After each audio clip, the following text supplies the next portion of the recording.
AEW Dynamite. Winter is coming, is in the books. What's going on, everybody? Good Mike Work commentaries back at you with a very rare Wednesday night stream. I'm usually not up here doing this, but I let you guys know over the weekend and this past Monday during the Raw review that we were going to do things a little bit different this week and do multiple streams instead of the Winged Eagle podcast on Saturday, this being one of them because we've been gearing up for several weeks now for the big Kenny Omega, Jon Moxley AEW title match for this Dynamite, and I thought it would be a perfect week to kind of take off and come up here and try to do another live stream on a Wednesday night. And we're going to be focused, like I said, primarily on Dynamite tonight. We're not going to talk too much about NXT, although we are going to talk in depth about the unfortunate passing of Pat Patterson, which NXT just offered an absolutely beautiful tribute to him tonight on NXT. Other than that, this is going to be Dynamite focused for the most part. We'll touch on everything regarding NXT and War Games predictions this coming Friday, immediately after SmackDown, for another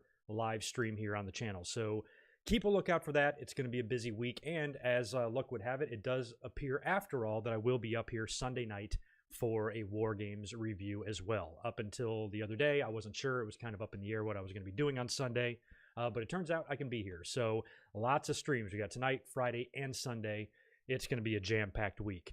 Hope you guys enjoyed Dynamite tonight. Let me know your letter grades, your 1 through 10s, or 0 out of 10, whatever grades you might want to give this numerically, or a letter grade. Did you like tonight's Dynamite?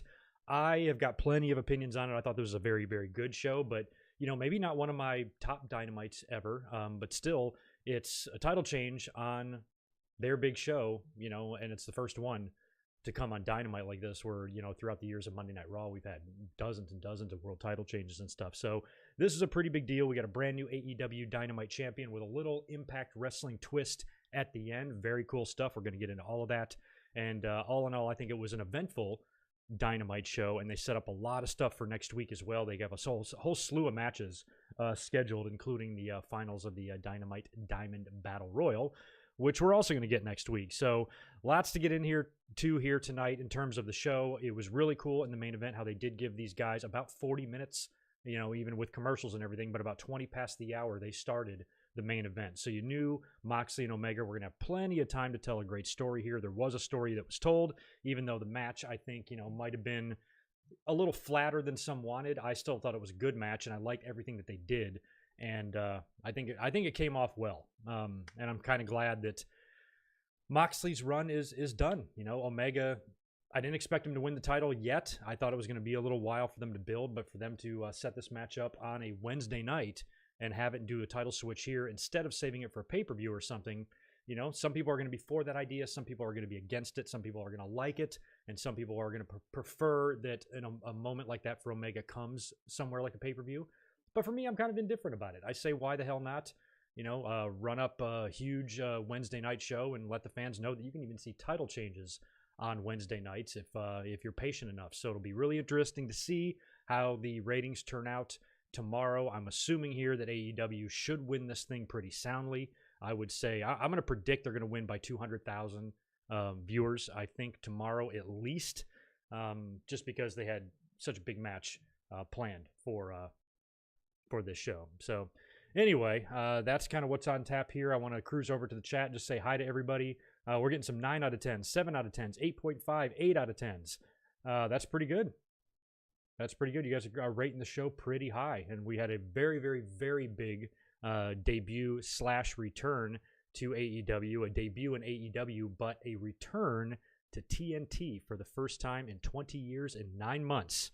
Stang has shown up and did a run-in on this show as well, or a walk-in, I suppose you could call it.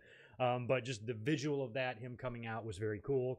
None of that was too surprising either, because just a few weeks back, we saw that WWE had pulled all of his merchandise from WWE Shop, which should have been your telltale sign right there that something was up contractually, and he's probably going to be making the jump over to the competition, which he has. But, Sting is 60. So they announced right after that he has signed a multi-year deal with the company, so he's going to be around. Another legend to be brought in, along with Jake, along with Arn, along with Tully, along with Taz. He's another guy. I don't know what his role is going to be. I can't imagine him having a match, but maybe he could. And given the fact that Nitro had his very last episode In 2001, in March of 2001, which is only about 3 to 4 months away from now, it's been nearly 20 years since Sting has appeared on that network, and that was very cool. So from an old school perspective, from an old school fan's perspective like myself, I really enjoyed seeing Sting come out tonight on TNT. That was cool. What's he really going to do there of anything substantial? I don't know. Like I said, match, I doubt it. I kind of hope not. I don't think we even need that, but you never know. I'm sure they've found a way to make Arn and Jake and guys like that useful and important on the show. I'm sure they can do the same thing for Sting, and should be interesting. The stare down with Darby Allin was cool, and the stare down with Arn, all that stuff. You know, a lot of tie-ins to Sting's past. I really liked. So that was a pretty big moment as well. You know, maybe not the most ultimately shocking thing, because we knew it was going to happen at some point, but you didn't really know when.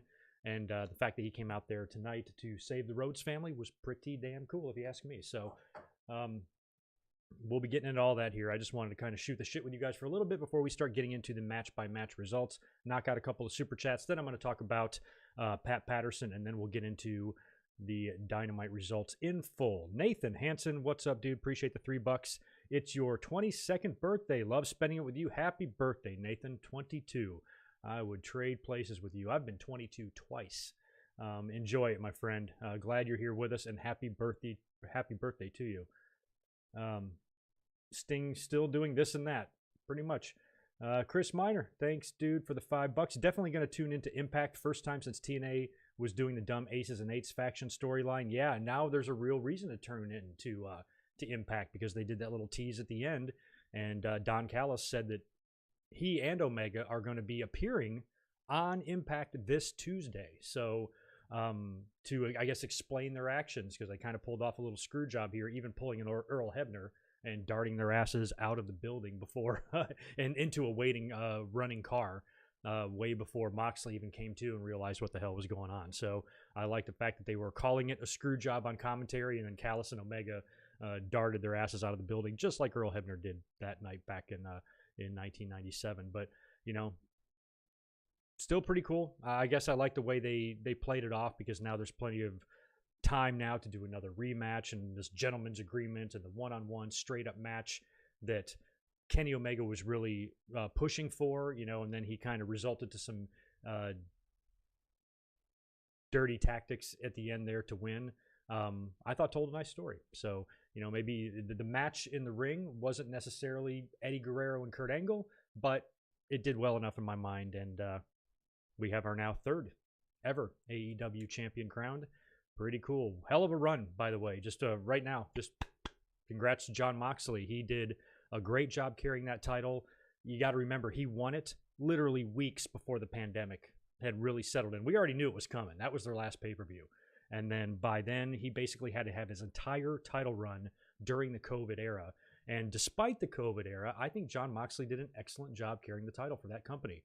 And him and Jericho did a good job, I think, a tandem good job there, jump-starting that company with some real credibility behind their world title, and, you know, let the company roll for the first year with them, and now it's ready to pass it on to the homegrown guys and shit like that. So I thought it was a hell of a run by Moxley despite everything.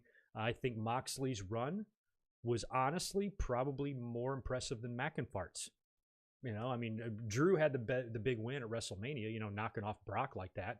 You know, no better way to get launched than that. But, you know, the COVID, the empty arena stuff, and McIntyre never really being able to get over the way that WWE wanted him to, because, again, all this was going on in the middle of the pandemic, where Moxley didn't seem like he missed much of a beat. You know, he just kept kind of doing his thing. He's the exact type of character that would just deal with it, you know, deal with COVID, you know, not make excuses or not be bummed out about it. Just fucking roll with it. I'm the champ. I'm going to be here fighting every week, pandemic or no pandemic. That's the type of attitude Jon Moxley has. And I think his run as champion was more successful than Drew in WWE. So hell of a run there by Moxley. That brings us, before we start getting into the results here, extremely sad news to talk about here. Was reported today by WWE that legendary wrestler, Hall of Famer, Pat Patterson, and, kind of McMahon family inner circle guy there. He was responsible for so much, especially behind the scenes in that company. Has passed away at age 79. I just thought about Pat like the day before yesterday. And for the past like 10 or 15 years, he's always been somebody in my mind that I've thought about the day comes when they pass, and how sad that's going to be, because what a big part and how influential he was in making so many moments and matches and help creating a lot of the history, the great history that WWE has. A lot of that falls on Pat Patterson's shoulders.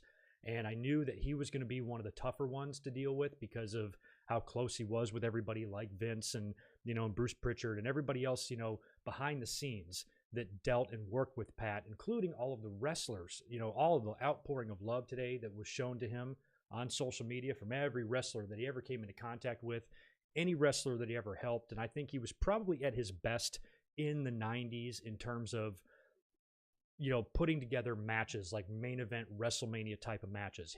I think he was the agent for every single Bret Hart match Bret ever had. He was credited with coming up with the concept of the Royal Rumble that they did a dry run on the USA Network prior to it going on pay-per-view.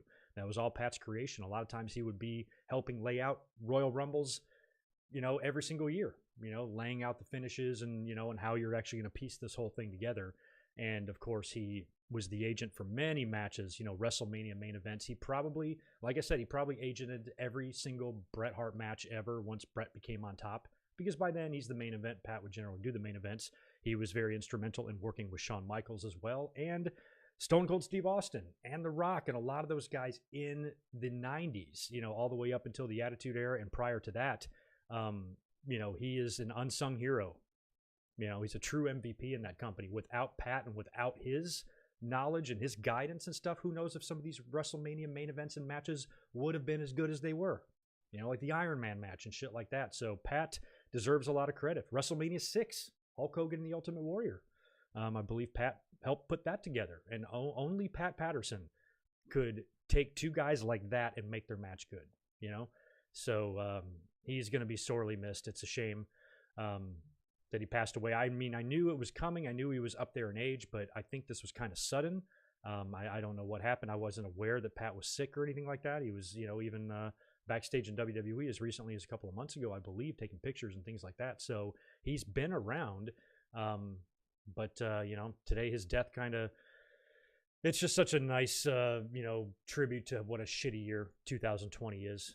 We've lost a lot. We lost Howard Finkel this year too. Another guy that's just been there forever. I don't have a memory without Howard in the WWE, just like Pat Patterson, same thing. So how many guys, let's see, the Legends House show on WWE Network when it launched back in 2014. How many of those guys are dead now? 4? Mean Gene, Piper, Fink, Pat. How many were there in total?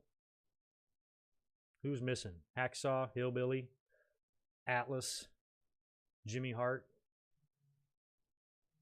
That might have been it. It might have only been 8. Half of the Legends House is dead. That's fucked up, man. But anyway, like I said, I wasn't able to watch NXT tonight. But I did see a brief clip of the really nice tribute. I'm going to go through and watch that, and really soak it in. I only saw a brief moment of it, but I really liked how they had the pictures surrounding, the little miniature Thunderdome in there. They brought everybody out to the stage and did the 10 bell. And it was just cool to see kind of Triple H and Shawn right there front and center, because Pat helped them immensely. He was extremely influential in their careers and getting them over and help laying out a lot of their matches. I'm sure, I don't know this for sure, but I'm sure if you look up the history there, Pat probably had something to do with the Iron Man match with Triple H and The Rock at Judgment Day 2000. I wouldn't be surprised at all. So he was just, he was an incredible person. I had the pleasure of meeting Pat Patterson lots of times. I met him backstage at a WWE event. I ran into him at Waffle House once, maybe even more than that. Daniel, if you're in here in the chat, help me out. How many times did we run into Pat on the road? I know once for sure, because we talked to him. He was eating with Sergeant Slaughter, and we had approached him, and we approached him and stopped by their table and said hello. Very, very nice. And then I was able to sit next to Patterson On a flight in 2003 from Florida to North Carolina. I went down there for like my grandmother's 85th birthday or some shit like that, and just happened to be on the same plane as him because he lived down there and he was heading to North Carolina where WWE was holding a house show in the very same building that I graduated high school at. That's where Pat was going. So I kind of got to sit there with him and talk a little bit, and he was totally inviting. You know, he didn't seem annoyed by me. He didn't seem annoyed by me bothering him or anything like that. Very approachable, very kind, and very much willing to chat. You know, just a cool dude. He was complaining about we were a little bit delayed getting out of there, and he was just like, what the fuck, man? We got to get, you know, he was just kind of impatient or whatever, but, you know, he's just kind of a regular dude. And every interaction I've ever had with Pat Patterson has always been a positive one, and just really sad to hear about his passing. So rest in peace to one of the all-time greats, first ever Intercontinental Champion. You know, his in-ring career is not to be discredited at all. He had a big in-ring career, lots of classic Madison Square Garden matches, even classic matches against Sergeant Slaughter, the very guy he was eating dinner with at the Waffle House that one time. Just a lot of bloody brawls between those guys. Like I said, he kickstarted the Intercontinental title era in the WWE. And one of my favorite tag teams, like one of my favorite old school tag teams, you know, if you're going back to like 70s, is Stevens and Patterson, Ray Stevens and Pat Patterson. And, you know, they had a big run there in the AWA, and they were both so good together. Ray Stevens was so fast. He was a lot like Bobby Heenan, sort of, you know, in terms of how he could flip and fly all over the ring. And, man, the Crippler could move. You know, for a guy that had his body style, you wouldn't expect him to be as fast as he was, but he was. Super good wrestler, and, you know, they were an awesome tag team back in the day. So Pat's career in wrestling is so well-rounded, there's probably not going to be another one like him again. So big loss for the WWE family. Thoughts go out to Pat Patterson, his family, and his friends and his loved ones.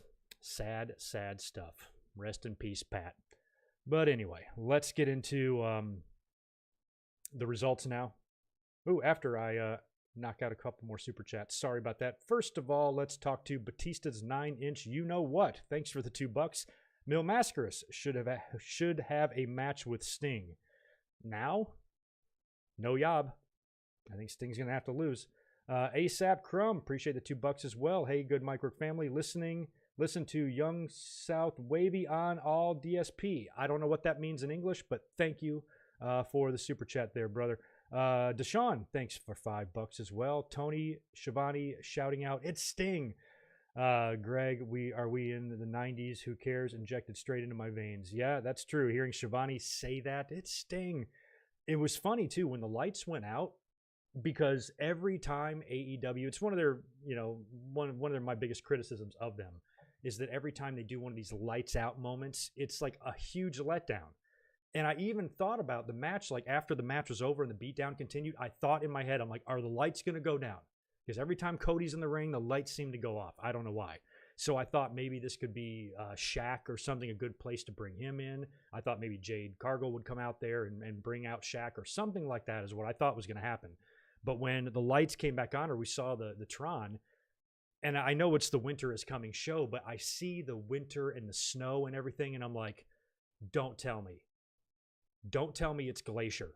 I seriously, no shit, thought that Glacier was going to be coming in, because that would be exactly the type of thing that AEW would do, bringing in a joke of a gimmick like Glacier and bringing him out with this grand entrance, the lights going off, and, you know, he's a big surprise. So I see all the snow and all the shit on the screen. I'm like, if this is Glacier, I'm going to shit my pants. And then we see Sting written across the screen. I'm like, oh, Sting. That's all right, because we kind of had a feeling that was going to happen one of these days, with word of his contract in WWE being done, and they yanked his merch from shop and all that stuff. Wasn't a huge surprise that he was going to turn up in AEW soon, but, you know, here kind of punched us in the face, and it was cool. Like they said, nearly 20 years from his last TNT appearance. Crazy. Yeah, from a nostalgia perspective, you know, I thought it was cool. And, you know, a lot of people, you know, to criticize AEW for bringing out so many legends and stuff, you know, there's nothing wrong with incorporating legends. You know, I've been a wrestling fan for now nearly 40 years, and I love seeing old timers come out. This doesn't bother me at all. What bothers me and what is key to me is how they're used. And a lot of times in WWE, we've seen it in years past where they really center WrestleManias around some of these legends coming back, and they try to rely on the names of yesterday and shit like that. That's not really what AEW is doing.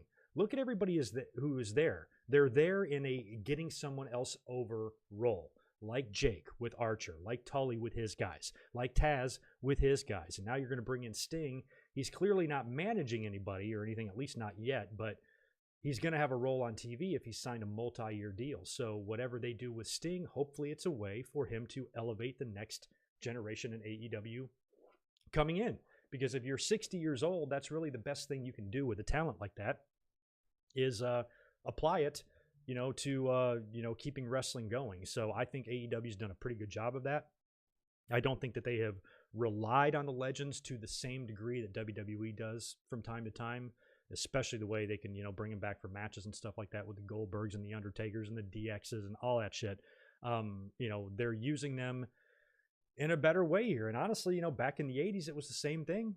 Back in the 1980s, a lot of the managers, like Blassie and guys like that were former wrestlers.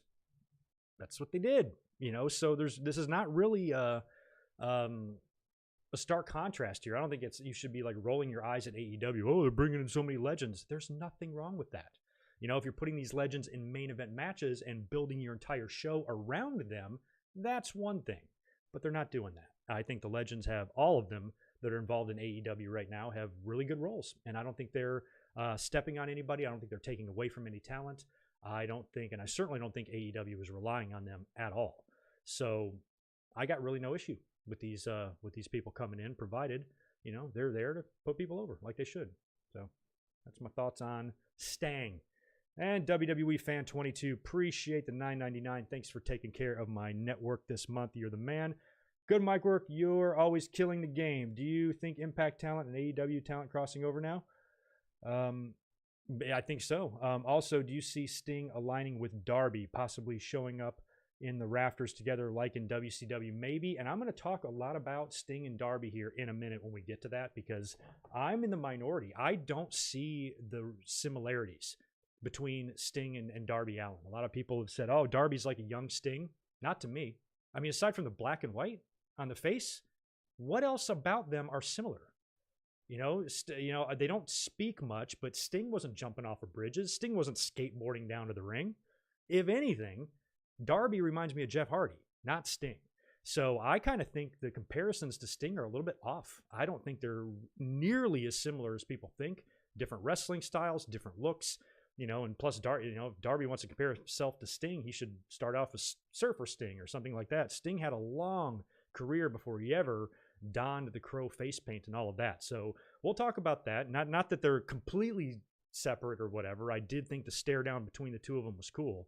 But when I think of people that Darby Allin most reminds me of, Jeff Hardy by a mile, and not much Sting at all. So anyway, we'll get into that once we get down to that match. And I guess maybe that's what Tony Khan was saying. He did an interview a week or so ago with like a Trenton newspaper or something in New Jersey.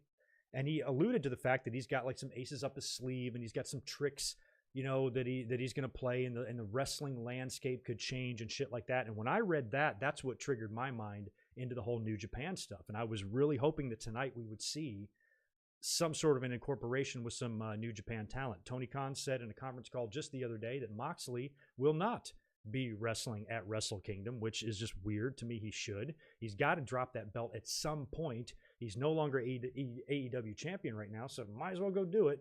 But apparently that's not the case. I was hoping that whoever he would face at Wrestle Kingdom, like Kenta, would be the one who attacked him a couple weeks ago on Dynamite, and he falsely accused Omega of doing. Now it appears like Omega might have been the one behind it all along, which, again, is kind of shocking to me. But I guess the tricks up the sleeve of Tony Khan that he was referring to wasn't necessarily with a working agreement with New Japan, but a working agreement with Impact instead. And now we're going to have the AEW champion appearing on the next episode of Impact on Tuesday. That's interesting, if nothing else. But yeah, I mean, obviously, we're going to see some talent exchanges going back and forth. So anyway,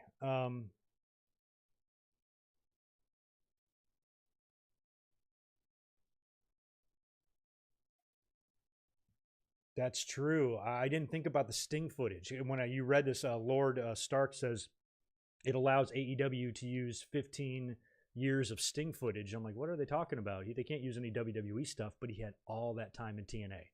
You know, they can't use any WWE or WCW stuff, even from the same network, but they can use TNA. And that might have been tied in there. They might say, hey, we're going to bring Sting in. We obviously aren't going to get any help from WWE in terms of using his footage from WCW. Can we use some TNA stuff? Sure, we can talk about that. How about you send your world champion over here to cut a promo or something? Nice little trade there. I like it. So didn't occur to me that was probably another big reason why AEW is willing to do some business with Impact, because of all the footage that they own. And they need to do it now before WWE eventually buys Impact and buys a tape library and all that shit. So that's one thing that I think wouldn't be that bad of an investment for AEW. Like if Tony Khan purchased the video library to Impact. I mean, at some point, if Impact finally folds, we always thought that one day WWE would just absorb it. You got guys like AJ Styles and so many others that had long careers in TNA. They're all in the company now. We've seen some TNA footage used on the WWE network before. So it would only be natural for WWE to gain that tape library so they can, redistribute that content over and over. But again, that just goes right back to the market cornering type of thing that WWE has going on here, where they just own everything. They own every promotion, past, present, and future. Nobody else ever has a chance to really build anything. So maybe this can be a chance for AEW to sneak in the back door and maybe purchase the rights to the video library or something so they can start utilizing that footage that WWE can't. It might, it might help them out a little bit. I don't think it would be a waste of time for Tony Khan to do that. And then you can have AEW kind of absorb Impact and they can be in charge of all their footage and stuff. I think it would be nice to have somebody else in charge or owning some of the footage that exists out there without WWE just owning everything, Anyway, come together as ECW. Well, I don't think they can use the ECW name. They could probably use WCW because, as we all saw, big news, WCW is coming back October of 2021. It's all over Twitter. It's a real deal, guys. It's really coming back. Can't tell you how many times I was tagged in that shit the last couple of days. I'm like, y'all are reading this? This is bullshit. No. Took me all of 5 seconds to see through that. But anyway, we'll keep a lookout next year for WCW. Can I shut up now and finally get into AEW Dynamite? Winter is coming results. We're going to start at the top here. Beginning of the show, Dynamite Diamond Battle Royal. They've got a lot of guys in here. I think it's a 20-man, and the rule in this thing is the final two. The match is over when there's two guys left. Those two remaining combatants will face next week in a one-on-one match. The winner gets the diamond. Now, how does the diamond work? Is it one diamond that gets passed like the Stanley Cup, or is it a new diamond every time? Because MJF already has the diamond. So is the diamond, the very diamond that is on MJF's finger, is that up for grabs? Or if MJF wins next week, does he get two diamonds? How does that work? I don't even know. But some of the participants in the Battle Royal, we had Jungle Boy in there, MJF, Scorpio Sky, Sean Spears, Matt Hardy, Private Party, Matt Sydal, Miro, Kip Sabian, Orange Cassidy, Luther, Adam Page, Joey Janela, Sammy Guevara, Wardlow. Lots of talent in this thing. I kind of thought it might be Spears would be one of the odds-on favorites, but he was eliminated rather quickly. He did spend a lot of time on the outside of the ring trying to be sneaky. That's why I thought he was going to, find his way into the end, or just spend most of the time on the outside of the ring like an Animal Steel would or something, just fucking around out there and then, slipping in the back door and winning it in the end or something. But he did wind up getting tossed out by Scorpio very aggressively, and their kind of issue continues there. We had Wardlow and MJF and Sammy Guevara all triple team Miro to get him out of the ring. Miro stood his ground, though. He fought them all off, and he went toe-to-toe a little bit with Wardlow there, which was cool to see. But in the end, he succumbed. They were able to dump him over the top rope, leaving poor Jungle Boy all alone with these three members of the Inner Circle, Wardlow, MJF, and Sammy Guevara. So he was going to be fucked. They finally do a deal where I think Sammy and Jungle Boy are on the top rope. And then, of course, MJF, this shady bastard, him and Sammy were kind of getting along here, but clearly there's been some tension there ever since MJF's joining the Inner Circle. So you got Sammy and Jungle Boy up on the top rope. MJF goes and takes advantage and pushes Jungle Boy off, who then hits Sammy, and they both get eliminated. So MJF knocks out his own team member, but also eliminates Jungle Boy at the same time, leaving MJF and Wardlow in the ring together. And I'm like, that's going to be our match next week, Wardlow and MJF. And that's when Wardlow taps MJF on the shoulder and points down to the ring, or on the outside of the ring, where Orange Cassidy is still laying there. He was knocked out of the ring, but never eliminated, never dumped over the top rope. So they retrieve him, they bring him in the ring. Cassidy fights back, winds up eliminating Wardlow, and now this match makes a little bit more sense. The final two guys in the ring, MJF and Orange Cassidy. That'll be your match next week for the Dynamite Diamond, and MJF has a chance to be a two-time winner of this thing. Whether he gets 2 diamonds or not, I don't know. Waiting for the answer on that.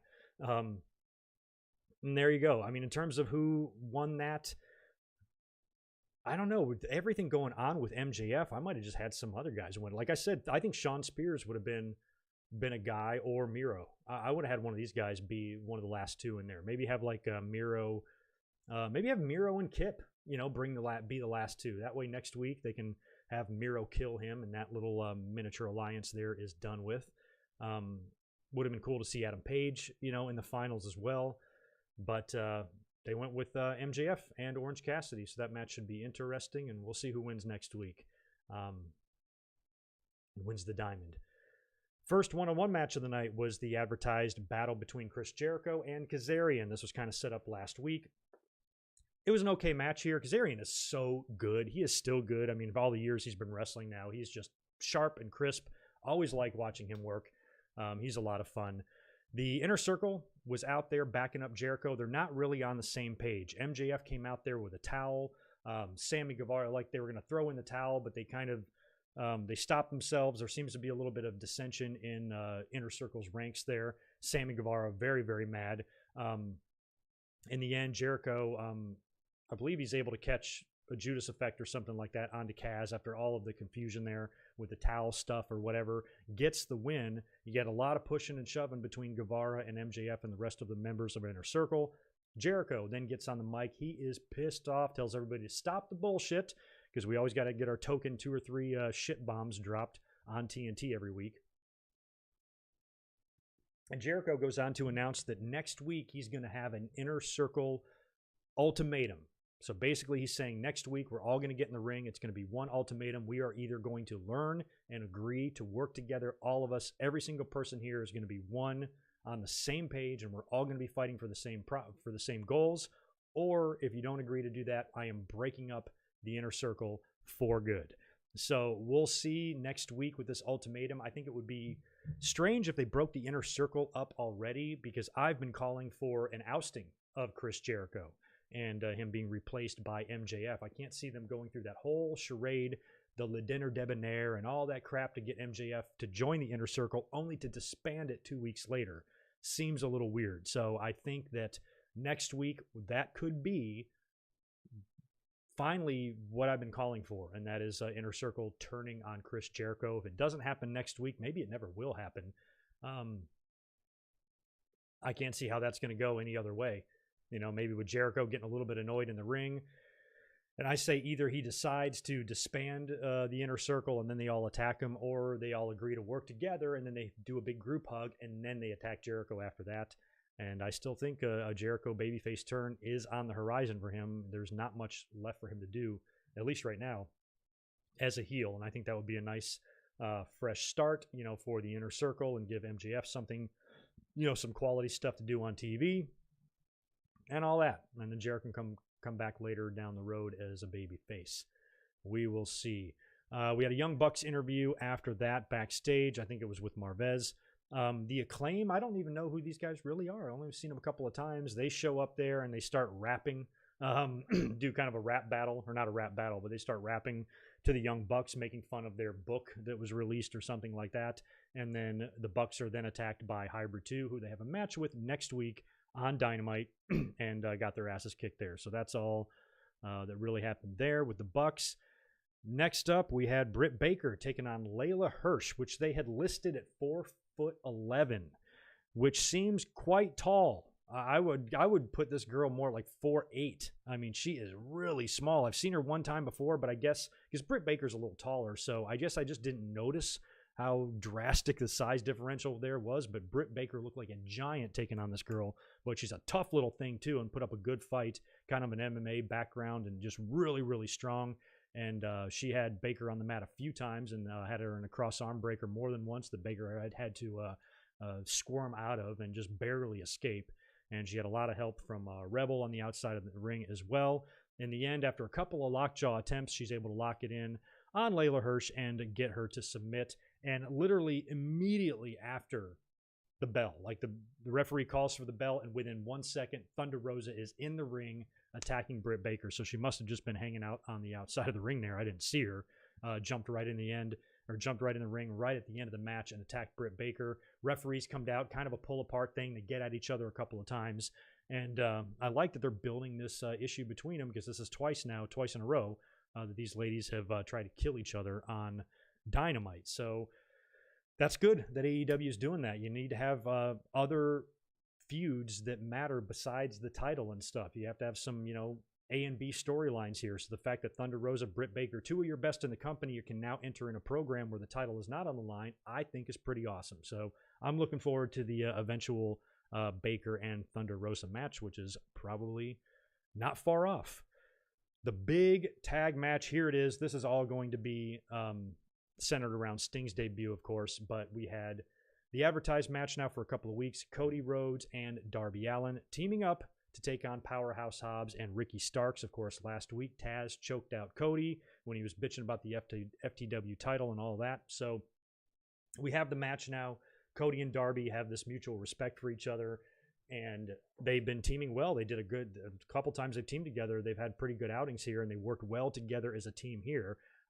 Darby, of course, due to his size, he's going to be getting all the sympathy in this match and taking all the hardcore beatings, which he does. Finally hot tags Cody in, who goes crazy and starts knocking everybody out. At the end of the match, Darby blind tags himself in as Cody dives over the top rope, leaving, I think it's Ricky Starks in prime coffin drop position. Darby heads to the top, nails the coffin drop, pins Ricky Starks for the win, and Cody and Darby got the win there over Team Taz. Now, immediately after the match, the attack continued. Arn Anderson gets involved. I think it's he jumps in to try to save Cody and Darby and starts throwing right hands and shit. I thought he was going to throw a spine buster. We didn't quite get to see that. But Arn is, trying to get in there and mix it up with everybody. He eventually gets taken down. Dustin Rhodes comes out to try to make the save. Eventually, he gets taken down. And that's when I think they've got Brian Cage comes out there as well. I think they're like holding Cody, and they're about to hit him with the belt. And that's when the lights go out. And like I said earlier, when the lights went out, I'm like, oh, God, how many times do we have to see the lights go out in a Cody Rhodes match? Seems like it happens all the time. So as soon as they went out, I was assuming it was going to be a letdown. I wasn't thinking Sting, and I should have been. But like I said earlier, when they went to the screen and they start showing the snow and everything, it was just for the winter is coming theme of this Dynamite. But I thought in my head it was fucking Glacier. Because it's, like I said, it's something that I can see AEW doing. They sometimes make a big deal about things that aren't a big deal. And I could see them bringing in Glacier, thinking that he's some big star that they've landed. And I'm like, if Glacier walks out here, I'm going to die. But instead, we see the Sting logo up there on the Tron. He comes through the tunnel. He's got the bat. He's got a new AEW Sting shirt. He's got the long coat. And he walks down, gets in the ring, and he basically just does a stare down with everybody, which I thought was cool.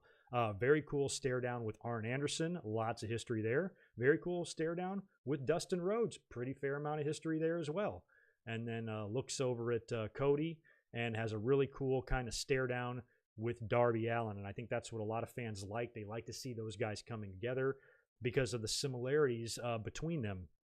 But like I said earlier, and I teased earlier that I was going to talk about, I don't see the same comparisons between Darby and Sting that everybody else does. Like I said, aside from the face paint, kind of, the black and white face paint, maybe the long coat or whatever, that's about it. Otherwise, wrestling style, personality, they're not the same at all. Darby Allin's like a daredevil. He jumps off of bridges and he fucking lights cars on fire, and he does all sorts of crazy shit. He skateboards down to the ring, when he comes down. Sting wasn't like that. Sting was much, slower. He was much more ominous. Not that Darby Allin isn't, but, Darby Allin's got a little bit more, I guess he's a little bit more energetic than like Crow Sting was. So I've always thought based on Darby's style, based on Darby's size, based on Darby's ring style, and based on Darby's personal life with the Daredevil shit, to me, he much more resembles a Jeff Hardy, who was like that, who worked a smaller style, took a lot of crazy hellacious bumps. He did motocross and did the same type of, thrill rush type of hobbies that Darby Allin does. And, they're charismatic enigmas. I much see a way bigger comparison between Darby and Hardy than Darby and Sting. But it was still cool to see that little moment between them here. And hey, if you're going to bring Sting in, he's 60. He ain't going to be in the ring, I don't think, except for maybe a classic teaser match or something like that. Sting's not going to be in the title picture or anything like that. They might just put him in the ring 1 week just to say he worked another match on TNT, something like that. But I don't think it's going to be anything too big there. I think they might have to stick him in a managerial role, and maybe he could be somebody to manage Darby Allin. But again, how is that going to work? Darby's ring entrances, if he does that, he's just going to have to come in after the fact. If he's going to be accompanying Darby Allin to ringside, what's he going to do? Skateboard down the fucking ramp with him, or come through the crowd and dive in the ring or whatever? I think Darby's going to have to make his entrance just like he always does now, and then Sting just walks through the tunnel and joins him later on. But again, Sting in a managerial role is kind of tough to envision right now. He might be better off forming I think instead of just managing one guy like a Darby, I think maybe do what Taz is doing, maybe do what Tully is doing, and maybe form a little faction. He's there for a few years now, according to Tony Schiavone, who right after this says that he revealed on Dynamite that Tony Khan assigned Sting to a multi-year deal. JR chimes in with a very funny line. He didn't even have to call the hotline to find out that news, which I thought was funny. And Tony also said that he will be interviewing Sting next week on Dynamite. So we will hear from Sting, and Schiavone is going to be conducting that interview. That should be interesting. They did a lot. One good thing that they did here tonight is really stack up next week's show as well. We got a lot of matches on tap for next week. Pretty much the entire card for next week, with the exception of 1 or 2 matches, is already booked. That's good. Shows that AEW's got their shit together. They're forward thinking, and they know what their plans are, one day at a time, instead of rewriting this bullshit during lunch the way we hear about in WWE all the time. So welcome to AEW, Sting. That's very cool now. I mean, he's been everywhere. I mean, how many guys? It's got to be a short list. Who has worked WWE, WCW, TNA, and now AEW? Hell, some have worked them all. There's even some ECW guys in there, I'm sure. Dustin was in TNA, wasn't he? Dustin Rhodes. So Dustin would be on that list, and probably a bunch of others too. But very cool to see him there, especially TNT. Way back in the day, gave me the same similar feeling to seeing Bischoff on Dynamite and stuff. Just very cool, very surreal, and I miss WCW, man. I miss it. So that was pretty much it for the show, except for the main event. You got to remember, Dynamite's only a 2-hour show, and they gave the main event here 40 minutes of TV time at the end, even hinting, because it was a 60-minute time limit, that they would go over. If there was an overrun, they would stick with the match on TNT. Luckily, that didn't happen. The show ended right at the top of the hour, but they did make you wonder. That's why I actually scheduled the stream for 10 minutes after 7, or 10 minutes after the top of the hour, because I didn't think it was going to end right on time. But it pretty much did. Prior to the match, we get a Jon Moxley promo. Backstage, he's in front of this fencing deal, and he's saying, hey, all the contracts are signed, the promos are cut. The only thing left to do is go out there and kick ass, and the only thing that I've got to go do now is come out to the ring and make the crowd go banana. Tear to my eye. Just a subtle but very touching tribute to Pat Patterson by Jon Moxley. That's why Jon Moxley is so cool. There's a million Pattersonisms, but this crowd is going banana. Love Pat. That was very cool. So they mentioned Pat a couple of times on the show on Dynamite tonight, mostly with JR and Schiavone. JR knew him very well, but I think my favorite Pat Patterson shout out was the banana line by Jon Moxley. Great shit. Which brings us now to the main event. Jon Moxley, Kenny Omega make their entrances. They do the whole introduction and the whole deal, and we are ready now for the match. Bell rings, and we're underway. And this was, for the most part, up until the end, it was just a really good in-ring match. Just solid in-ring match. Nothing crazy. They weren't... It's kind of funny how they have to follow what they did a year ago, how crazy that match got and how over the top that unsanctioned match got, where this one was just more confined. It was more of an in-ring wrestling match. That was the story that was being told here.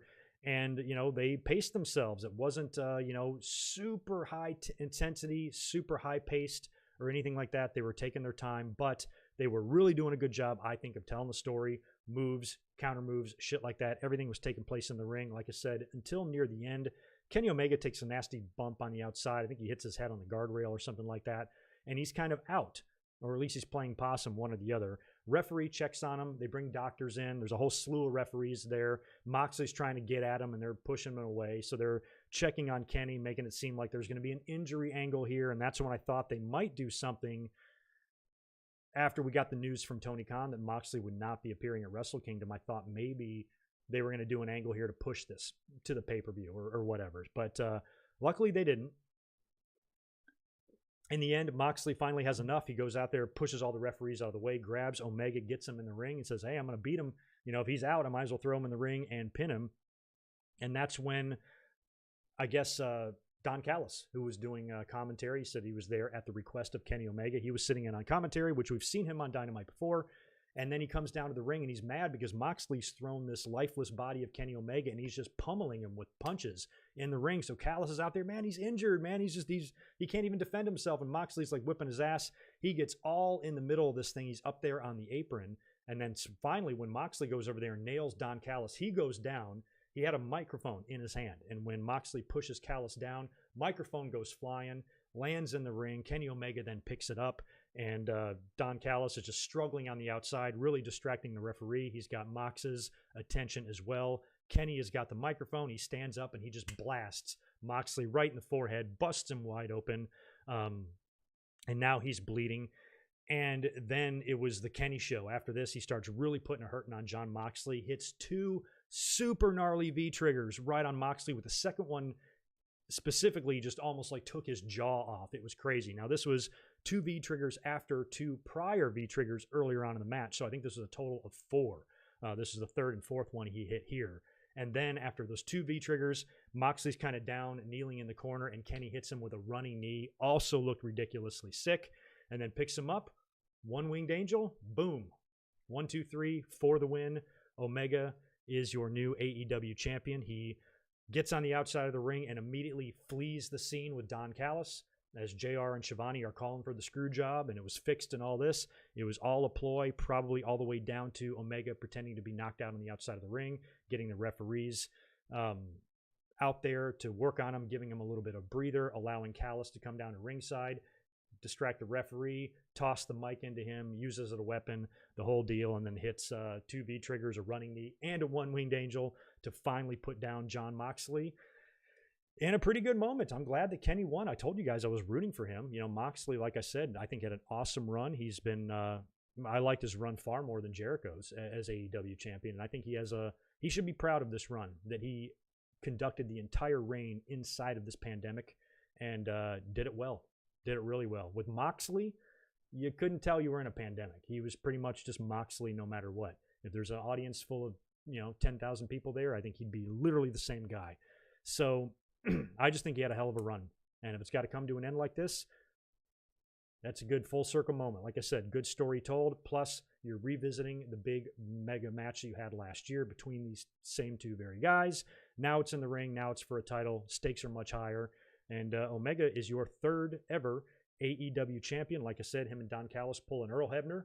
They get right out of the ring, run through the backstage area, waiting to an awaiting running car. And Callis gets interviewed on their way to the car, and he says, "Tune in this Tuesday." And he's like, "What? This Tuesday?" He goes, "Yeah, Impact. Me and Kenny will be on Impact to give our side of the story, give our reasonings for why we did what we did. We'll see you on Tuesday." So there you go. A little bit of a working agreement there with Impact and AEW, which we've already seen a little bit of because Callis has been on TV, and we know there have been some conversations between Impact and AEW before, but this is a pretty big one. And as somebody brought up in the stream or in the chat a little while ago, Sting's footage could also really be heavily factored into that if they want to be able to use some of his TNA footage in AEW, because it's going to be hard to find footage of Sting that they have the rights to use. They don't have any. There's no Sting footage out there that they can use other than a potential working agreement with AEW. That's it, because WWE ain't going to give them shit. So they kind of had to do this, and there was a really interesting possibility there. So I think it's cool. Says it's great for Impact, and this is now, when you think about AEW working with NWA and now Impact, and I still have hopes that someday in the future we will get some New Japan stuff, because Jericho and Moxley have both gone over there to work matches before. We've seen Tanahashi do a cameo on Impact. There's possibilities there, and that might be just what wrestling needs to really set it apart from WWE, that you've got fresh matchups all the time, and you've got crisscrossing promotions here. That's fun, because WWE, of course, just aren't willing to do that. They just live inside their bubble. So the fact that these things are a possibility, I think is great for AEW, and it's allowed them to really manage themselves well during the pandemic era, because when Dynamite launched, we only had 4 months of Dynamite, and this shit hit. So they deserve credit for being able to steer the ship regardless of this nonsense. I asked you guys on Twitter right after the match what you thought of it. A lot of you guys had mixed feelings about the match itself, but did like the outcome, did like the story that was told, and found the involvement of Impact Wrestling there very interesting. And, it gives us a reason. I have not watched Impact ever in my life. So maybe I really have an actual reason now to tune in on Tuesday to see what Kenny has got to say on Impact with that AEW title. It's going to look good there. And we'll see if Callis is going to be a permanent fixture with Kenny, if he's going to start serving as his manager. I don't know. We'll see. But they go way back. They've known each other since they were kids, and cool little tie in there. So there you go. That was your AEW Dynamite Winter is Coming in a nutshell. Brand new AEW champion Kenny Omega. Sting returns to TNT, debuting on Dynamite. We've got Cassidy and MJF set for next week in the finals of the Dynamite Diamond Battle Royal. Good stuff with Britt Baker and Layla Hirsch. All in all, good show. You guys were giving it, I saw everywhere from 7 to 9 out of 10. Didn't see any 10s out of 10s, but a lot of 7s, a lot of 8s, a lot of 8.5s. So I'm going to give it an 8. I don't think I'm going to go 8.5, but I'll give the show an 8 out of 10 for sure. Let's knock out some super duper chats. All right, I got WWE fan. I got that one. Chris Ludecki, what's up, dude? Thanks for the $5. They almost got me with a match stoppage after Omega took the dirty deeds. That's what it was. I couldn't remember what happened. I thought he got rammed into the guardrail. So it was the dirty deeds on the outside. Glad Omega is a heel now. The cleaner is back. Still very, very little about this Kenny Omega that resembles the cleaner from New Japan. Very, very little. He's nothing like him, if you ask me. But the nickname is there, and maybe it can grow from there, because that's what I think. I think it's got to be an evolution to where he's not going to just turn up on AEW in a completely new persona. Maybe there's a slow, gradual thing. Now that the heel turn is official, you can start seeing him morph slowly into the real cleaner, and that's what I want to see. So I'm cool with it, man. I wasn't sure about the match stoppage. I felt based on the time that it was happening. We still had like 10 minutes left in the show, so I'm like, all right, he's probably going to get back up and get in there. I wasn't too worried, but it did have me thinking that they could stretch it to something else, to another show. Michael Cuomo, good to see you, man. Appreciate the $2. Don't want to see a 61-year-old Sting in the ring. Me neither. I don't think AEW would do that, aside from Pat Patterson, Gerald Briscoe. They would come out as the Stooges and have tag team matches to Hogan's music. Not using Sting in a comedy way, but using him in kind of a just a match that really doesn't matter. You know, when you start doing, like I said earlier, what WWE does, where they rely too heavily on these legends actually being in the ring and building an entire card around them, I don't think AEW, at least they've proven to me so far, that they do not treat their legends this way. And Sting is so far the biggest legend that they have scored. You know, he's much bigger, honestly, than Jake and Taz and Tully and Arn. But I still don't think he's going to have really any different of a role than they are. You know, he'll probably do some things on the mic. Maybe they make him commissioner. We don't have a commissioner, do we? Or a president or some sort of decision maker. Maybe they could do something like that. Maybe he can start a faction. Some people like the idea of him managing Darby Allin, but I don't know if you're going to be putting a 61-year-old Sting on a skateboard down the fucking arena to get to the ring. It's going to be weird. So I'm skeptical about even that. But perhaps you could have some sort of a faction here, because they have been talking about a trios title in AEW at some point. And you've got a lot of this going on with Kingston and his group, with Death Triangle, with who else? Team Taz, and possibly Sting could formulate a little group with maybe Darby Allin and somebody else weird. Who's weird like Darby Allin that could join a trio? Like two other guys that Sting could have in his crew. Definitely not Cody. I don't think Moxley either. I don't know. We'd have to think about that. Who's next here? Divine Ricks. Thank you, man, for the $5. Much respect to Moxley. He had one hell of a run. And congratulations to Kenny. I second that.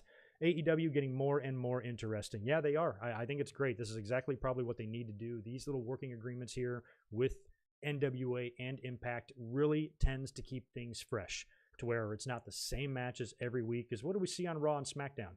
Every single week we get at least 3 matches on the show. At least 3 matches on the show are rematches from the previous week, right? That's not happening in AEW. You know, we're getting fresh shit pretty much all the time here, and a lot higher frequency than we get in WWE. And when you start allowing these, these arrangements with other companies, shit, you can have. I'd like to see Carl and Gallows come in. I thought they were going to sign with TNA, or I'm sorry, with AEW anyway before they landed in Impact. So I think that's great. AJ Daniels, thanks for the $5, dude. The irony, the moment AEW signs Sting, they are pairing up with Impact at the same time. Yeah. And we talked about that. Somebody brought it up in the chat. I didn't even think about this, but I wouldn't be surprised at all if Sting footage from Impact is part of the reason this deal got done. Because if you're bringing Sting in, what can you put on your video wall? What footage of Sting exists that is not owned by the WWE? TNA. That's it. So that was probably the right move. Otherwise, it's going to be a very boring Tron entrance video for Sting when he comes out. It's going to be some still pictures and a picture of him and his dog from 1984, and that's all we're going to have on there. So interesting timing, but smart timing. Shows that AEW's thinking ahead. They're not just signing Sting, and they're like, hey, if we sign him, we got to have something to show here. We got to show who he was and his legendary status and all this bullshit. You can do that in TNA. K-Dog's Kennel, thanks, man. Welcome back. Appreciate the $2. Not AEW news, but rest in peace to Pat Patterson today. We talked a lot about Pat at the opening of the show here, so you can scroll back and listen to that. That was a very sad one. I've been thinking about Pat for a lot of years because I've always, in the back of my mind, had this death in my head. Like, when it happens, it's going to be one of the sadder ones, because without Pat Patterson, I don't know if half of the WrestleMania main events would have been nearly as good as they were. And a lot of the big matches just in general at WrestleMania, because of Pat's influence, the Royal Rumble concept that is still a huge pay-per-view to this day, 31 years after its inception. It was all due to Pat, man. Plus, he wasn't a half-bad wrestler either. Dude could go. Thanks for $2 more, WWE fan. I'd give the show an A rating. I popped for Sting. Yeah. I'm going to give it a B+. You're at an A. That's totally fair. 5 more from Deshaun. Thanks, dude. I always said that Darby reminds me of Jeff Hardy from 02-03. Yeah, with short hair because of how crazy and reckless he was at the time, minus the colorful hair. Yeah, like, I still, even though from a colorful perspective, Darby Allin is still black and white. and Jeff Hardy was a lot more vibrant and a lot more colors going on. Maybe that's why people associate Darby with Sting more, but not me. He just far more resembles Jeff, and I think you've really pinpointed the years there perfectly. That is the very same time span of Jeff Hardy that I think about when I think about Darby Allin. You know, because Jeff was just starting to come into his own on the singles. He started winning, you know, some Intercontinental titles and things like that, and had that great match with The Undertaker on Raw, that ladder match where even Taker, as a heel, kind of gave him his props. You've seen a lot of that same type of stuff with Darby, where after he's in the ring fighting his ass off against somebody, they usually show him some love after the match. Like, dude, this kid's got some guts. He's amazing. He's reckless. He's fearless. And he's a force to be reckoned with. And he's got a lot of charisma. And he's marketable and all that stuff. And I just feel like he's much more like Jeff Hardy and very, very, very little like Sting at all. I just don't see the connection there. Maybe because I'm still thinking about Sting and all of it, you know, from Surfer Sting going through all the different renditions of himself up until the Crow. To me, Darby is just not like that. So you have hit the nail on the head, Deshaun, with that 02-03 pinpoint there on Jeff Hardy's career. Marcus Metcalf, welcome back, and thanks for $5. Stars tonight, Jungle Boy. Yeah, Jungle. We don't say enough good thing about him. He had a really good outing in the Battle Royal. Layla Hirsch, Britt Baker, Powerhouse Hobbs, Stang, and Kenny Omega. Yeah, I agree. Good showing there by Jungle Boy in a losing effort in the Battle Royal. Layla Hirsch is a little badass. She's 4'5" and could whip my ass. Britt Baker, of course, is the star that she is. Powerhouse Hobbs, I'm all right with him. A lot of people were very reluctant and resistant to a Will Hobbs heel turn. I wasn't. You know, he's big, he's bad. Let him give it a shot. At least he's surrounded with the right people. He's going to be with Brian Cage and Taz and stuff. He's got guys there who can teach him how to be a heel. He'll be fine. And so far, so good in my mind. Oh, really? FTR was tweeting the North and Impact. See? And hell, they had some matches in WWE too. So that would be interesting to see that stuff happen. And think about that, guys. Matt Hardy. Matt Hardy could go back to Impact and do some broken match shit. Or could he? Or did WWE gain control of that gimmick? It would be cool to see Hardy go back there. I'm not going to lie. Marcus, thanks for 2 more, dude. Appreciate it. Have Sting and Jericho ever had a singles match? I don't think so. If they did, it would have had to have been in WCW, which I don't think Jericho, when he came in 96 and stuff, that's when Sting was in the rafters. He didn't wrestle for 18 months. He cut that promo after they thought he joined the NWO, went up to the rafters, didn't get in the ring again for, a year and a half. And then he finally got back in the ring in 97, late 97 against Hogan. And then all of 98, he was back in the ring. So it would have had to have happened in 98 or the beginning part of 99. And then Jericho was out of there and heading to the WWE. I say no. I don't think they've had. I think I would have remembered it if they did. Rebby has problems with Anthem. Rebby has problems with everybody. What a handful she must be, man. Pat had cancer. Okay. I wasn't aware. That kind of rings a bell. I just wasn't aware of any immediate sickness for him. That's why I think it was kind of sudden. And Pat, he was only 79. I mean, back when the Patterson and Briscoe, the Stooges, in the evening gown matches, he was only 59. He was younger than Sting back then. Pat has always looked 70. Pat has looked 70 since like 1985.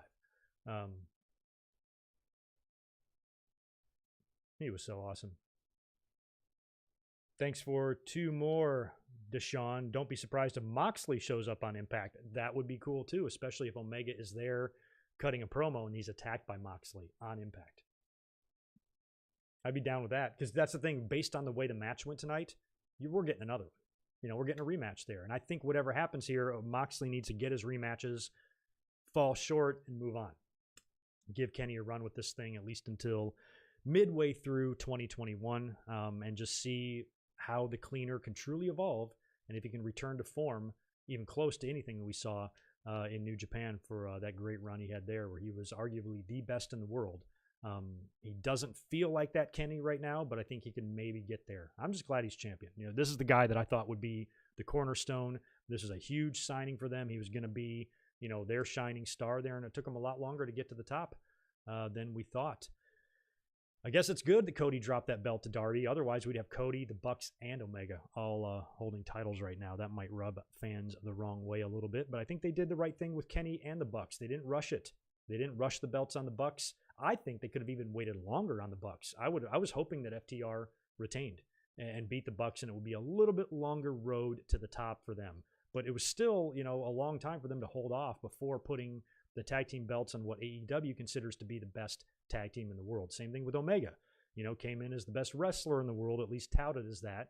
And, his inaugural feud with Moxley, he lost. So for him to come full circle here now a year later, win the belt, and now we can see, hopefully, that Kenny Omega begin to grow now that he's champ. So we'll see. We'll get a pay-per-view match maybe, or we might just get a Dynamite rematch between the two. But I love the idea of Moxley attacking Omega on Impact. That would be great. Plus Moxley on Impact. He was there, right? Wasn't Moxley there way back in the day? He had some Impact matches, didn't he? My history can't be that messed up. By the way, smash that thumbs up button for me if you don't mind, since we're here on a very rare Wednesday night. Join us this Friday, immediately following SmackDown. We'll be doing another one. We'll talk about whatever type of show we see on Friday night. Might not be a good one here since we still have a pretty good chunk of time between now and TLC. But we'll be able to talk about SmackDown, and I'll predict War Games as well on Friday night. And then War Games review on Sunday. No podcast Saturday for those keeping score at home. Matt owes the broken gimmick outright. Owns. He got the IP after a huge legal battle. Good. For some reason, I couldn't remember when he came into AEW. I know he was doing the Broken Matt, but I wasn't sure if he was calling himself Broken Matt or not. I can't remember. So I wasn't sure how all that went down, because when the Hardys came back to WWE, it took WWE forever to be able to get use of that, where they were doing the Woken gimmick. But they had to do a lot of legal battling themselves to get use of that gimmick. But by then, it was kind of like forgotten, and it didn't work out. So Matt then took it to AEW, and it would be fun to see him go full circle and turn back up in Impact. I'd be totally into that.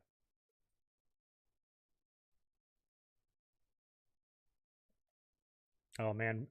Pat had some brawls with Slaughter, man. They had some bloody encounters. Lots of just street fights and shit like that in Madison Square Garden, like in the late 70s, early 80s. They had a pretty healthy rivalry, those two. Bloody brawls. Mox versus Young, Mox versus Callahan. Holy shit. That would be bloody. It would be a bloody good match, and also bloody.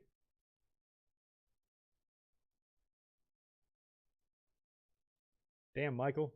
Well, at least you had an excuse. If you were late to work and they got pissed at you, and you'd be like, dude, Moxley and Omega, what the fuck do you want me to do? Be on time? I don't think so. Yeah, that's on you. That's on them, dude. If they get a problem with you being late to watch Moxley and Omega, that's their problem, not yours. Yeah, Mox and Callahan, I assume, would be very similar to Mox and Eddie Kingston, because they would just get stupid on each other. But it would be fun. All right, that pretty much wraps it up. Do you got anybody want to share any thoughts on NXT tonight? Like I said, I didn't see a minute of it. I really just wanted to focus on AEW. Figured I'd catch NXT later. It's a go-home show to War Games. It's not like we're going to see anything too crazy happening here. Just the final build and setup for everything we're going to see on Sunday. And like I said, I just saw a brief part of the just amazingly beautiful looking Pat Patterson tribute that they did for him on NXT. That was very cool, but otherwise I didn't see anything. So if anything major there or substantial happened on NXT, hit us with it here in the chat. We'll talk a little bit about it. Otherwise, I'll touch on NXT on Friday when we do the War Games predictions. Yeah, imagine RVD in AEW. I feel like he's another natural guy to just bring in there. He can still wrestle a little bit. Come in there, put a couple guys over. Who could he work with? He could work with Omega. I would love to see like Omega come out there as the cocky champion, issue an open challenge to anybody, in the back, or any non-AEW wrestler. Anybody who wants to challenge me for the title, and then you see RVD come out. That would be awesome. And then Kenny can beat him. Just beat RVD. Nothing wrong with that. Big win in the record books. Kenny Omega defeating Rob Van Dam in a title match. Not too shabby. Oh, Io Shirai is the last partner for Team Shotzi. That makes sense because Io was dragged out there last week, I believe, by Raquel. So that seems natural. I thought it was good. So who is the entire team for Team Shotzi? I don't even know. Shotzi, Io. Is Rhea there too? And who else? Ember. Ember Moon? Am I missing anyone? It was going to be Toni Storm, but she jumped.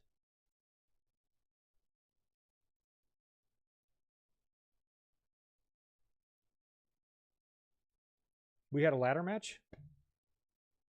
I had no idea we had a ladder match on NXT. Oh, I like this one. Maybe AEW having the agreement with Impact would result in some of the knockouts, including Jordan Grace against Hikaru Shida.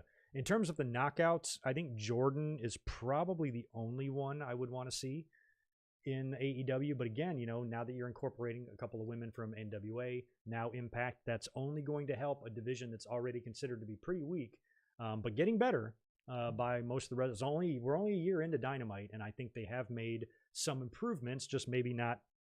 They haven't improved as much as we would have liked them to, but this stuff is going to help. It's just going to add more matchups, more new, fresh faces to see, and it beefs up the division a little bit. So that's a good thing in the end. Aside from Grace, who else in Impact would be worth coming over? Because I don't know their roster very well, but I'm familiar with Jordan Grace. She's a beast. I love to see Jordan and Nyla Rose battle it out. Right, yeah, RVD I think is currently in Impact, which is why he'd be perfect to come into to Dynamite one week. And I'd put him right in the ring with Kenny. It's the very first thing I do. Title match right off the bat. Capitalize on RVD's legendary, soon-to-be Hall of Famer, you would assume, and former ECW champion, WWE champion, decorated.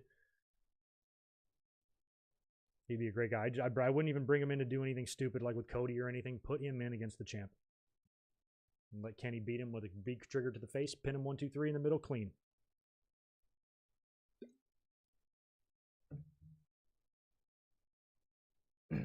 Okay, yeah. Shotzi, Io, Rhea, and Ember. I think that, I don't know, man. I didn't think Rhea would be on the team because Rhea, I felt like last year's War Games was so much centered around her. Even with the heel turn with Dakota Kai turning on Tegan Nox like that, putting Rhea at a huge disadvantage. She came back all the way and won. She's in there again. So I don't think she's going to have that same performance. I just don't feel it, but could be a breakout performance for Shotzi or Ember, though. I'd really like to see that, especially Ember. She's so good. Oh, Deonna Purrazzo. I forgot about her. Taya, Rosemary, Deonna would be good. I'd like to see her, too. Kind of forgot. Kimberly, yeah, Su Yung. Maybe Kimberly and Deonna Purrazzo would be good. Oh, that's right. It was the War Game. It was the Advantage match. That's right. I did see that advertised. Shotzi Blackheart and Raquel Gonzalez. Who won? You guys can spoil me. I don't give a shit. Because it's just a War Games Advantage. At the end of the day, it doesn't even matter. Chris Ludecki, man, thanks for $5 more. Appreciate it. Omega running out of the building with Callis kind of reminded me of the New Age Outlaws running out of the arena after they beat LOD for the titles. Guess who was at that show? This guy. 4th row, Monday Night Raw in 1997. I watched the New Age Outlaws' very first title win of their careers. I also was in attendance in that same building a year later, or 2 years later, for the Hardy Boys' first ever run as tag team champions. Both Hall of Fame tag teams began their championship legacies in the same building in Fayetteville. Yeah, that does. See, I thought Callis and Omega reminded me of Earl Hebner because they were talking about the screw job and they were just darting out of the building the same way Earl did. But that's it's probably closer to comparison to the LOD or to the New Age Outlaws beating the LOD. Shotzi won. Thank you. So Shotzi's team has the advantage. I don't know if we're going to get another big heel turn this year like we did or any sort of big major swerve.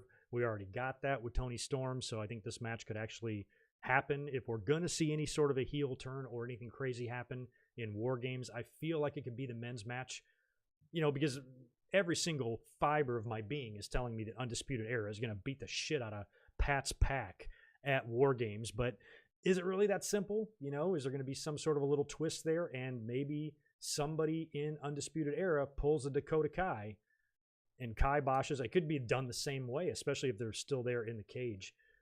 I hate those cages. I really, really hate those cages. They're one of my biggest pet peeves. They don't have to make War Games such a production. You can still leave some of the grittiness to it, where everybody was just standing out there. I'd much prefer that, because the cages don't serve a purpose either. Like, they're lowered from the ceiling and then they just set on the floor, which means if you're all in the cages and they lock you in there, all you got to do is lift up the cage and slide out from underneath. The cage is not that heavy, especially if there's 4 people in there. Between the 4 of you, you can pick that bitch up and slide right underneath. It's so dumb. So I just think that they don't even need to do the cages. Looks like they're just caging humans on the stage. It looks weird. I've just never thought that was necessary. It's bad enough with the Elimination Chamber and everybody's in a fucking pod. Now the cages on the ramp, I think, it's just too much. Just too much. Do it old school. Deanna versus Britt Baker would be fun. Yeah, and if you get some sort of a turn on the Undisputed Era, who would it be? Would you make it the leader, Adam Cole, who just walks out and says, "I'm done with you guys"? I think it would be somebody else. I think it would be, because Cole's already over. If you're gonna do a turn here, I would do it with somebody that can make more of themselves, like a Kyle O'Reilly, who just had that awesome match with Finn Balor at the last takeover or whatever. He's already kind of on this cusp there, bubbling. He needs something to, somebody to push him off the ledge, type of thing. And something like that could be a possibility for somebody like O'Reilly, or maybe Roderick. I can't see Fish. I think it would be O'Reilly or Roddy to turn in that, but I kind of think that might happen to give Pat's Pack the win. Adam Cole beat McAfee, at that takeover match, which was really good. And of course, Undisputed Era should absolutely destroy Pat's Pack, but something in the back of my mind is telling me that there's more than meets the eye to that, and they're going to do some sort of a crazy finish, and you could see the final implosion of Undisputed Era. Maybe the entire faction turns on Adam Cole, boots him out. I don't know. No, that would be crazy. You know how we've been talking about in AEW doing a Jericho and MJF switch, where Jericho's booted out, MJF takes his place. Could McAfee take Cole's place? No. But what if they all turned or something? You made a double Undisputed Era or something. Maybe Pat turned with the Undisputed Era. They all beat the shit out of Adam Cole, and now McAfee's got like an 8-man faction, all of his Pat's Pack merging with the 3 remaining members of Undisputed Era to form a new Undisputed Era. I don't know. That's convoluted, but I suppose it could happen. Abaddon versus Su Yung, dear God. Yeah, that would be some shit. She's scheduled to do something next week. Because, that's right, they did the interview with Hikaru Shida. This was great. I didn't mention this during the results there, but Hikaru was backstage. I think it was Marvez interviewing her. And he talks about Abaddon, and she's like, "I'm not scared of her. She's just a zombie cosplaying." And then you hear like a noise, and she gets freaked out. And she's kind of looking around. She goes, "Can we do this again?" And missed opportunity there. He should have said, "We're live, pal," but he didn't. She totally pulled a Psycho Sid, where she goes, "Let me do this again."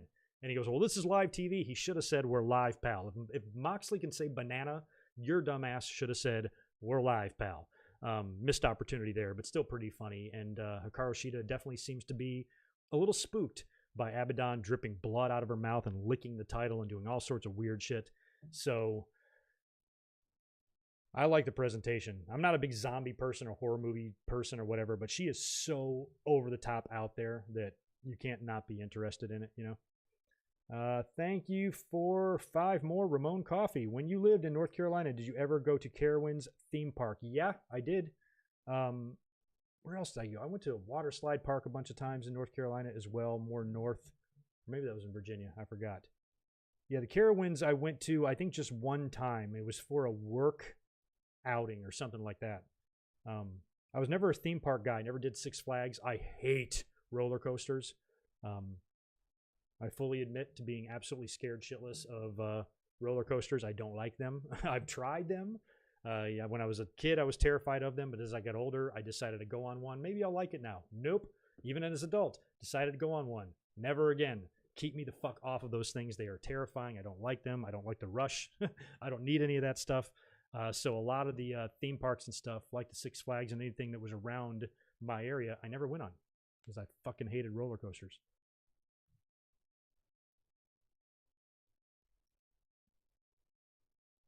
Yeah, I would be inclined to believe that too, Marcus. Don't know the details, but AEW having more of the creative say so or creative control over all cross promotion seems obvious because I think it greatly benefits Impact and NWA to be associated with AEW, you know, a company with a cable TV time slot and prime time. Then it helps AEW to be associated with them.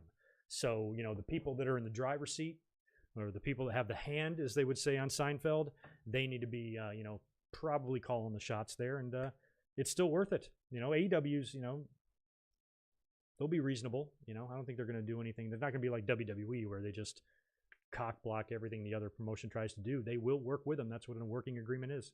But they probably do have right to veto anything. Yeah, she didn't speak it well, but she spoke it better than I thought. I've heard her talk once before though, and I thought the same thing. She's a little bit more fluent than somebody like maybe an Asuka or even a Shinsuke Nakamura or somebody like that. She's great. She just got a great look. She's very good in the ring, and she just looks good. She looks like a champ. Oh, holy cow! Twitter notifications. Yeah. Oh, so Deshaun Robinson, you just sent me that on Twitter. Abaddon versus Su Yung. That would be crazy. Oh, that's coming, man. How can you not do that one like right away?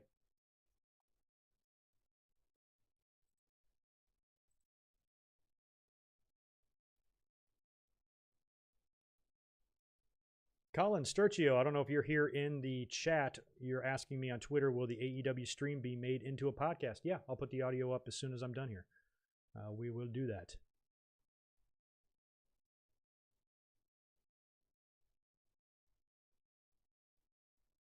Okay, now I'm back down to the responses on the Moxley and Omega match. A lot of mixed feelings there. All right, I think I'm caught up on the tweets as well. Yeah, I'm going to pretty much be wrapping up this stream. I'm glad that we had a somewhat decent audience in here earlier for that because every time I've done AEW streams or even NXT streams, they usually don't do very well. But this was a big show. I had to come up here and talk about this tonight because I was looking forward to this for weeks. The minute that match was made, you know, a few weeks back when they announced it was going to be on December 2nd, Moxley and Omega, I'm like, ooh, marking my calendar, asking off, I want to do a live stream because I thought it was going to be a fun night. And it was. Lots of surprises. No, Ramon, I did not see the Mike Tyson and Roy Jones fight. I didn't even know it was happening until like 2 days before. I think I saw a couple of clips of it because it was more of an exhibition. What was funny is that douchebag YouTuber took on Nate Robinson, little Nate Robinson from the NBA. And Nate, man, oh God, just got knocked out. Just boom, butterbean right to the fucking ground, face first. He became a meme. He's never gonna live that down, getting knocked out by that douchebag. Didn't even know about the match, like I said, or know about the fight until a couple days before. But as soon as I heard about it, I was like, I hope Nate Robinson murders him. And he went down, got his ass whooped. But the at least the internet took it lightheartedly, and I think we're more of just kind of poking fun at Nate, and hopefully he can laugh at this himself and it's not too embarrassing for him. But if I was him, I'd be embarrassed. Jake Paul, thanks. And there are two of them, and they're both douches.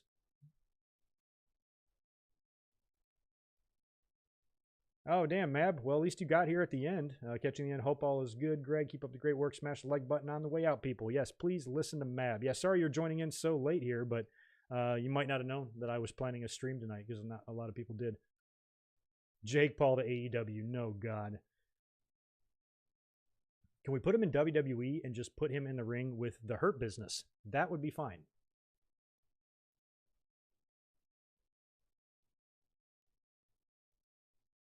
Logan Paul. Which one was in the fight, Logan Paul or Jake Paul? Why do they have two first names?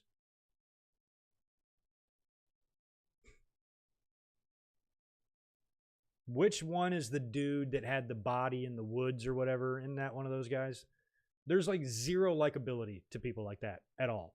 Like they're just douchebags. They live in a completely delusional alternate reality from the rest of the world, and they're just dumb, you know. And they're just like living out their ignorance in front of millions of people, which is just to me so funny. And I've said that before, you know, it's a good thing YouTube wasn't around when I was like 15, because I'd be up here on YouTube making a fool of myself. And I'm really glad that this came around so late in my life to where I wasn't dumb anymore. Jake did that. Okay. So Jake was in the fight. Okay. Doesn't matter. The douchebag beat Nate Robinson. That's what upset me. Poor Nate went down face first into the mat, just crumpled like a heap. Man. Jake was in the boxing fight with Nate. Okay. With Nate. Oh, and Jake also did the Woods video. Okay. Glad you guys keep track of this shit, because I can't do it. All right, I think that's going to wrap it up for tonight. I will be back in just 2 days. We'll be back up here this coming Friday, immediately after SmackDown, and we'll talk about the show, and we'll talk about predictions for Sunday's War Games, and then we will be up here Sunday night after the pay-per-view as well. So you get me 2 more times before the end of the week, and then the night after War Games, you get me for Monday Night Raw review as well. So 4 more streams on the horizon, or 3, I'm sorry, between now and Monday. So I hope you guys can join us. Thanks for hanging out tonight, guys. I appreciate it. If you're watching this after the fact, please hit me with all your comments down below, your opinions on tonight's show, what you liked and disliked about the Omega and Moxley match. And if you want to listen to this in podcast form or audio form, I'll have it up on all the podcast sites here in just a little bit, along with the downloadable version on my website. So I appreciate you guys hanging out tonight. Thank you very much, and I will catch you on Friday.